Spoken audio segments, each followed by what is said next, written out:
my instincts today, and in fact, even during the break a bit, because I do think of you, even when we're not sitting down with each other at 10 o'clock every morning. And I did wonder which stories would feel most alive or most pertinent when we got back to work. When I got back to work, you probably haven't had any time off at all. Which would be the story? So the ones that enraged us slightly or enraged us quite a lot over the course of the Christmas period. It's always very interesting to see how whether the mercury rises, falls, or stays the same on the story of the moment. I can muster up some fairly considerable levels of disgust, I think. Rage is too exhausting. Disgust is probably the best approach to adopt on these matters.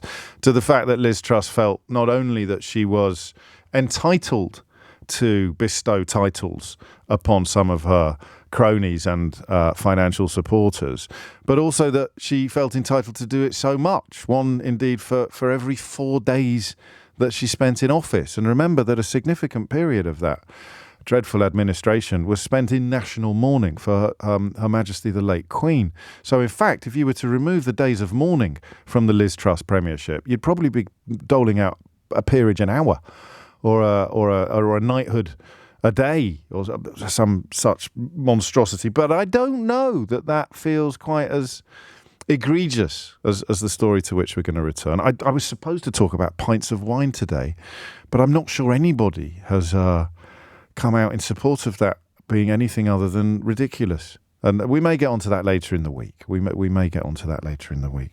I'd completely forgotten. It's probably all the pints of wine I drank over the Christmas period. I mean, who here doesn't always order their wine by the pint? So the story I want to talk, and there are two reasons why I want to talk about this. The first is, I don't think this counts as a New Year's resolution. I think this is something that we've been working on together for quite a while. And that is, as we get older, and I think this is probably even more true of men than it is of women, particularly on the sort of issues that we're going to touch on in the next few minutes, you sort of find yourself, there is a temptation, I hope not an impulse, but certainly a temptation to sort of find yourself thinking, well, is that really as bad as some people are saying? Yeah, even those of us who are fully paid up members of the Snowflake Coalition, I think, are conscious of what they like to call cancel culture, what people who get paid millions and millions and millions of pounds to complain about cancel culture call cancel culture, while never somehow being cancelled. You are conscious of it, even as you think much of the rhetoric is ridiculous. And you think, oh, you can't say anything anymore without getting into trouble with the word police or the politically correct brigade. Even when you're on the other side of that argument, you're aware of it. Yeah, I'm aware of it. There are things I could say now that would get me sacked by 10:10 this morning. And they wouldn't be illegal or they'd probably be profane. Or if not sacked, then at least turned over by various media outlets tomorrow, because I'd lean to the left, so you have to be 100 million times more careful in Britain than you do if you lean to the right, although all of the people, of course, who get paid millions of pounds to bang on about how awful cancel culture is without ever actually being cancelled insist that it's a left-wing censorship process that's underway. I find myself having that little response where you sort of go, that's a little bit odd. I'm not sure I understand that. Therefore, I will respond by saying it's not as big a deal as all the critics are suggesting. And thankfully, and I don't know why, but thankfully, I then immediately check myself. I immediately think to myself, hang on a minute, who are you to say how bad or how okay that is? I mean, you're perfectly entitled to your opinion, but goodness me, it is not an issue that's going to affect you much. So there's a story on the front page of the Mail today, I don't know if you've seen it, about a child being, the word they use is raped, correctly in my view, in what is called the metaverse. Now, your first response to that, if you've ever played Grand Theft Auto or Call of Duty or something like that, would be probably, if you were a bloke, or perhaps a bloke of a certain age, you'd think, well, that can't be right, can it at all? I mean, what's that all about? It's an imaginary crime. But that means you're giving carte blanche to any man in the world to walk up to any woman in the world and say whatever he wants about the violence that he would like to inflict upon her, the sexual violence that he would like to inflict, because he hasn't actually inflicted any sexual violence on her, has he? So you can say whatever he wants. You can march up to your daughter or your wife or you and say whatever he wants. In fact, a whole gang of them can just get on a bus, find a teenage girl sitting in the back corner and say to her in graphic detail all of the disgusting crimes they would like to commit upon her because they haven't actually touched her.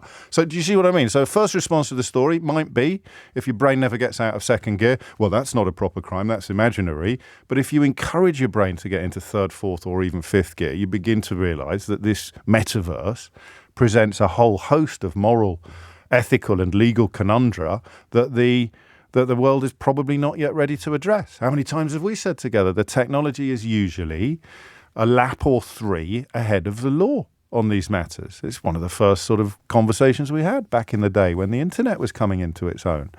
How far ahead of the law is the technology?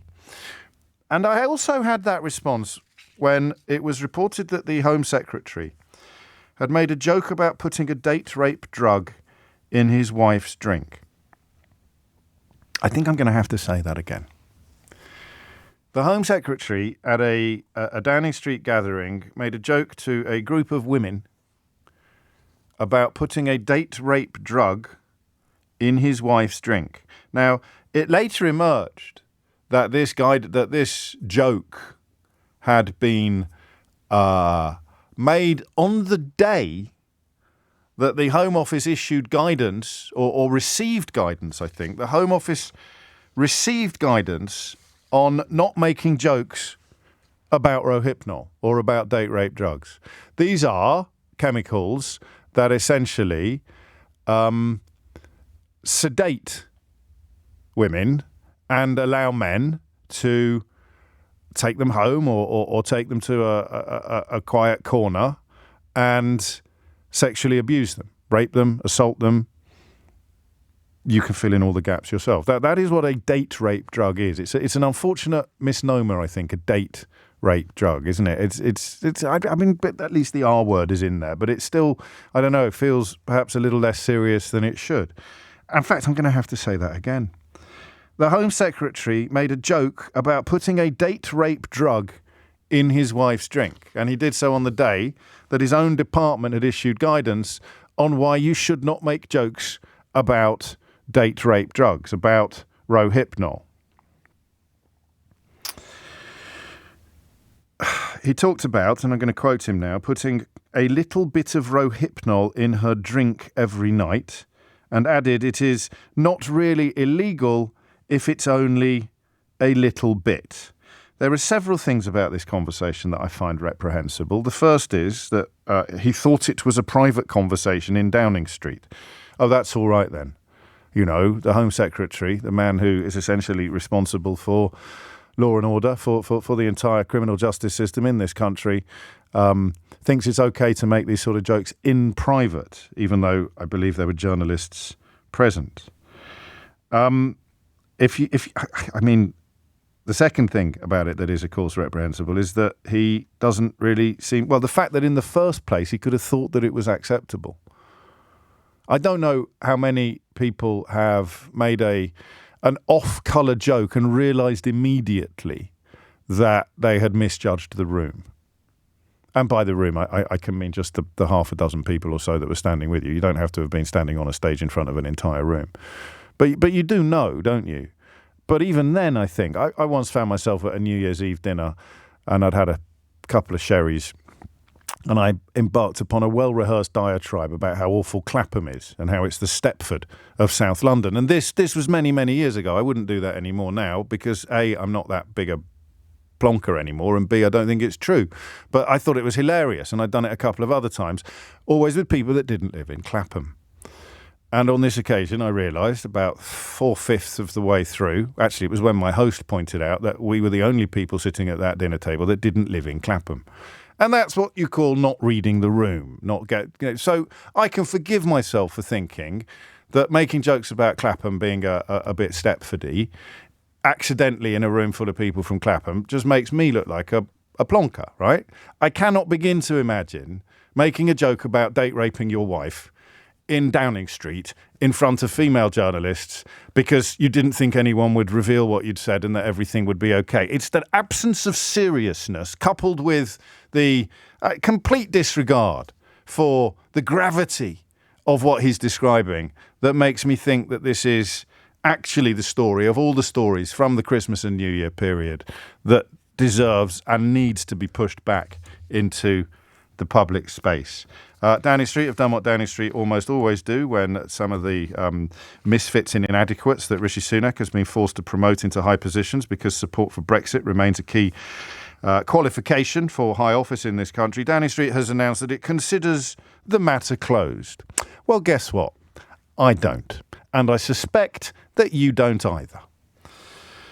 So I think that this is a conversation where men perhaps need a little bit of help from women. I find myself in that position as the married father of 2 daughters.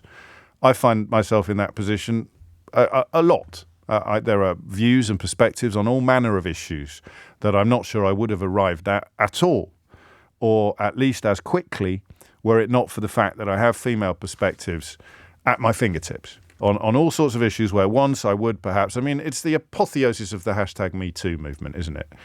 The moment when we realise that every woman we know has been through experiences that if they were happening to men would have been talked about endlessly and forever.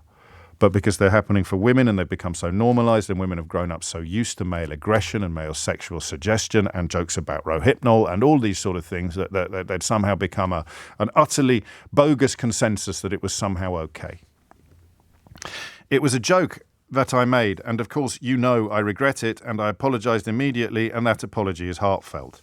If you want to examine how heartfelt it is, whatever you do, don't look at stories about James Cleverly on the Pop Bitch website this morning. That would be a disastrous thing to do if you were wondering how heartfelt his apology in this instance may be.